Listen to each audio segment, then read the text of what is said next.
Undula by Bruno Schulz, translated by Stanley Bill. It must be weeks or months now that I've been locked in this solitude. I keep falling into sleep and then waking again, so that phantoms of wakefulness become tangled with figments of the somnolent darkness. And so time passes. It seems to me that I've lived in this long, crooked room before, in some distant past. Sometimes I recognize the oversized furniture that stretches up to the ceiling, these plain oak wardrobes, bristling with dust-covered junk.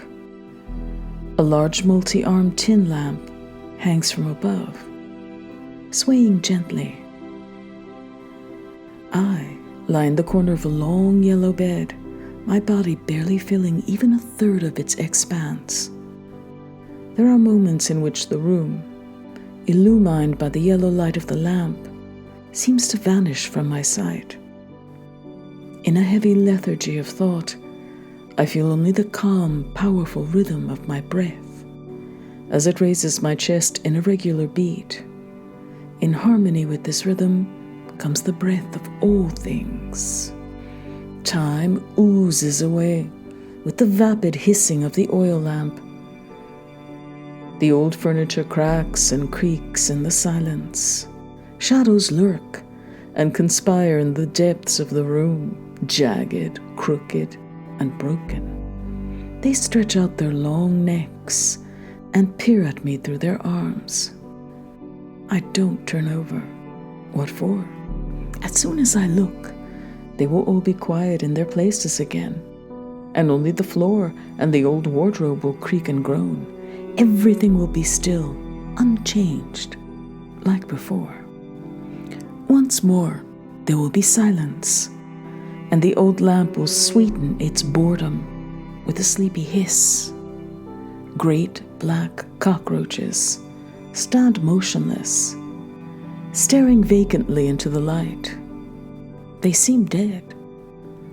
All of a sudden, those flat, headless bodies take off in an uncanny, crab-like run, cutting diagonally across the floor.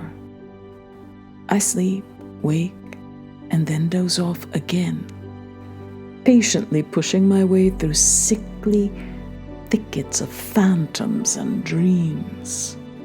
They become tangled and intertwined as they wander along with me. Soft, milky, luxuriant bushes, like the pale nocturnal sprouts of potatoes in cellars, like monstrous growths of diseased mushrooms. Perhaps out in the world it's already spring.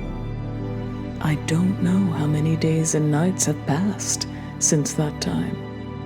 I remember that grey, heavy dawn of a February day, that purple procession of bacchantes. Through what pale nights of revelry, through what moonlit suburban parks did I not fly after them? Like a moth bewitched by Undula's smile, and everywhere I saw her, in the shoulders of the dancers, Undula, languid and leaning enticingly, in black gauze and panties, Undula, her eyes afire behind the black lace of a fan. And so I followed her with a sweet burning frenzy in my heart, until my swooning legs would carry me no further, and the carnival spat me out, half dead, on some empty street in the thick gloom before dawn.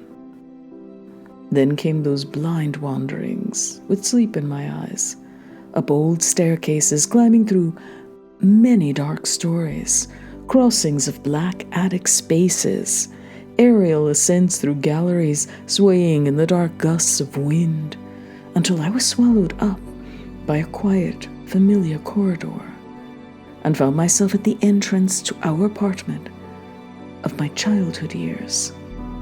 I turned the handle, and the door opened inward with a dark sigh. The scent of that forgotten interior enfolded me. our maidservant Adela emerged from the depths of the apartment, padding noiselessly on the velvet soles of her slippers. How she had blossomed in beauty during my absence. How pearly white her shoulders were under the black unbuttoned dress. She was not the least surprised by my return after all these years. She was sleepy and brusque. I could make out the swan-like curves of her slender legs as she disappeared back into the black depths of the apartment. I groped my way through the half-light to an unmade bed and, eyes dimming with sleep, plunged my head into the pillows. Dull sleep rolled over me like a heavy wagon, laden with the dust of darkness, covering me with its gloom. Then, the winter night began to wall itself in with black breaks of nothingness, infinite expanses condensed into deaf, blind rock, a heavy, impenetrable mass growing in the space between things. The world congealed into nothingness. How difficult it is to breathe in a room caught in the pincers of a winter night. Through the walls and ceiling, one can feel the pressure of 1,000 atmospheres of darkness. The air is barren, lacking nourishment for the lungs. The light of the lamp is overgrown with black mushrooms. One's pulse becomes faint and shallow. Boredom, boredom, boredom. Somewhere deep in the solid mass of the night, lone wayfarers walk along the dark corridors of the winter. Their hopeless conversations and monotonous tales seem to reach me. Undula reposes in her fragrant bed, in a deep slumber that sucks out of her the memory of the orgies and frenzies. Her limp, soft body, peeled out of the confines of gauze, panties, and stockings, has been snatched up by the darkness, which clutches her in 4 enormous paws, like a great furry bear, gathering her white velvety limbs into one sweet handful, over which it pants with purple tongue. And she, unresponsive, her eyes in distant dreams, numbly gives herself over to be devoured, while her pink veins pulsate with milky ways of stars, drunk in by her eyes on those vertiginous carnival nights. Undula, Undula, oh, sigh of the soul for the land of the happy and perfect. How my soul expanded in that light, when I stood, a humble Lazarus, at your bright threshold. Through you, in a feverish shiver, I came to know my own misery and ugliness in the light of your perfection. How sweet it was to read from a single glance the sentence condemning me forever, and to obey with the deepest humility the gesture of your hand, spurning me from your banqueting tables. I would have doubted your perfection had you done anything else. Now, it's time for me to return to the furnace from which I came, botched and misshapen. I go to atone for the error of the demiurge who created me. Undula, Undula, soon I will forget you too. A bright dream of that other land, the final darkness and the hideousness of the furnace draw near. The lamp filters the boredom, hissing its monotonous song. I seem to have heard it before long ago, somewhere at the beginning of life, when as a sickly, forlorn infant I fussed and fretted through tearful nights, and brought me back as I blindly sought the path of return to maternal, primordial nothingness. How the lamp smokes. The great arms of the candelabra have sprung out of the ceiling like a polyp.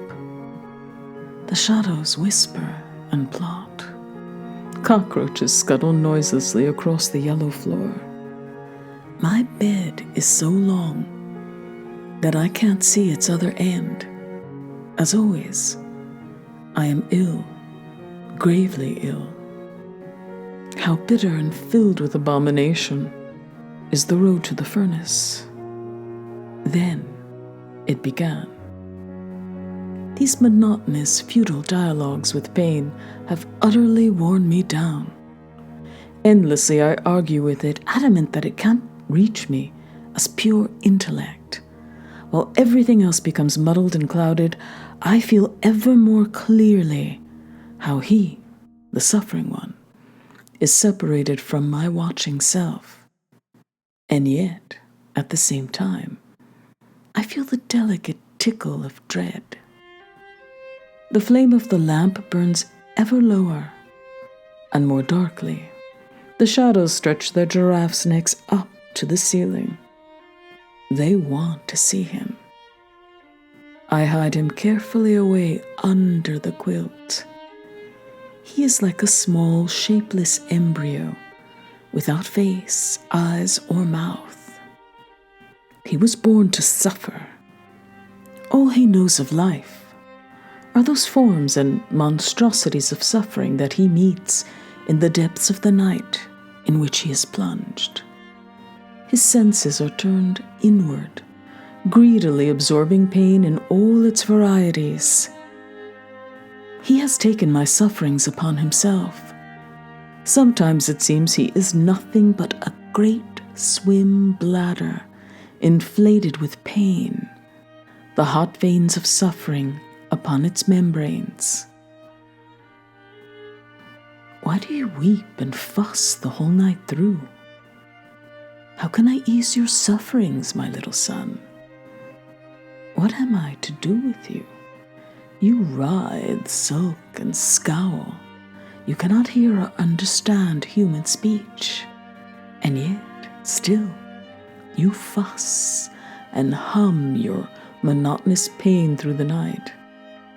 Now, you are like the scroll of an umbilical cord, twisted and pulsating. The lamp must have gone out while I dozed. It's dark and quiet now. Nobody weeps. There is no pain. Somewhere deep, deep in the darkness, somewhere beyond the wall, the drain pipes chatter. Lord, it's the thaw.